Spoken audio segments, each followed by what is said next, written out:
At what point does a band become a brand?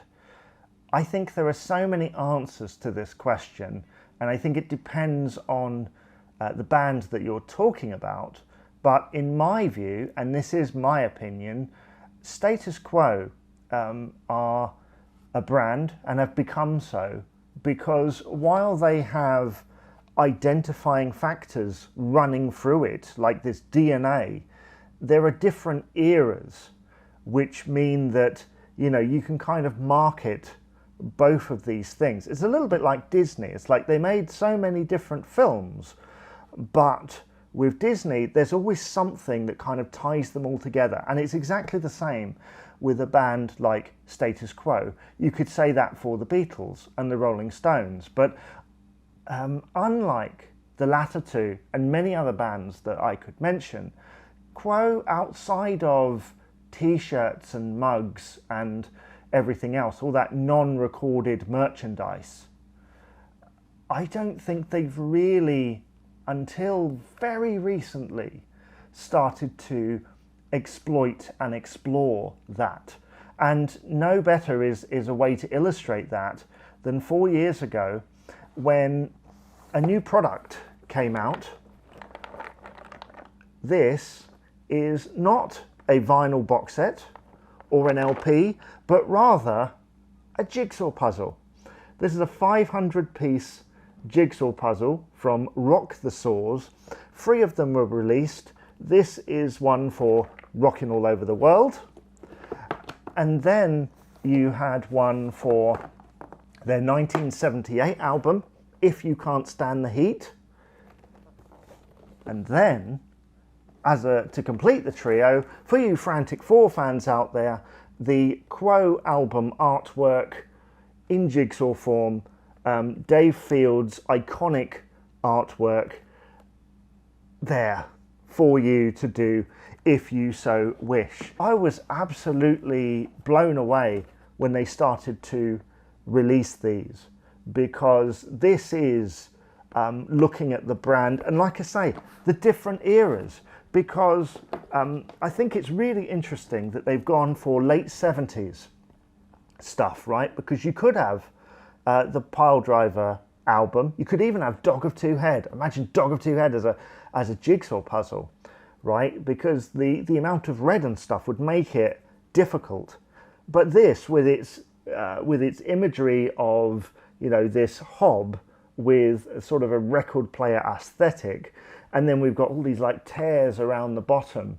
These are just made for, well, they're just made for jigsaw puzzles, aren't they? Because there's so many elements to them. And I love the fact that they have, in the artwork here, they focused on the various different logos that were on there. So we haven't got like the standard typical Status Quo logo on there. It's the one that goes with the artwork. When I first saw that these jigsaw puzzles were a thing, I thought it's about time. And that's mainly because Quo were always a band that were moving on to the next thing. You know, you had your 70s period, but then the 80s period was really different. And then your 90s period with your Anniversary Waltz, and then, oh, Rock Till You Drop, Thirsty Work, always on to the next thing. Until like 10 years ago, 8 years ago with Quo Stick 2. But never really looking back, always looking forward.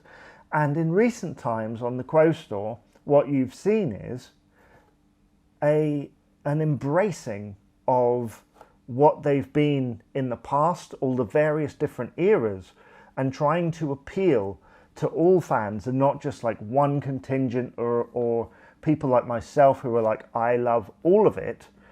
They are purposely looking at anniversaries and other bits and pieces, such as the song lyrics thing, you know, and saying people are interested in not just, oh, it's the 12-bar boogie band from London who had a string of hits, and, you know, it's really going in on previous times and saying people really have a nostalgia and a loving for the Quo album and its artwork of looking through the LP and studying every inch of Dave Field's drawing.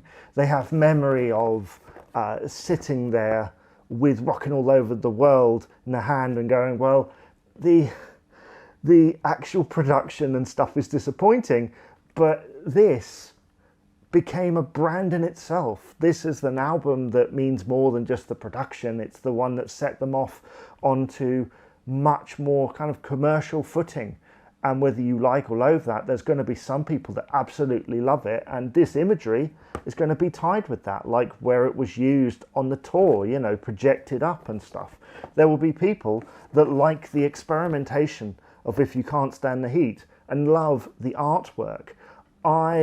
Like I said, absolutely love the fact that they are starting to embrace that. I've bought t-shirts and things like retrospective t-shirts of Ain't Complaining and Bula Quo and stuff because I love everything, but there are certain eras where it's like in the past we don't talk about that, and now they are, you know, now these things are being looked at. And I must say, I do the odd Jigsaw. I'm not, like, I haven't just picked this up because I'm a Status Quo fan. I do the odd Jigsaw now and again. I'm not great at them, but they are a nice little kind of brain teaser to do occasionally. So tell me, which of these have you picked up or will you pick up?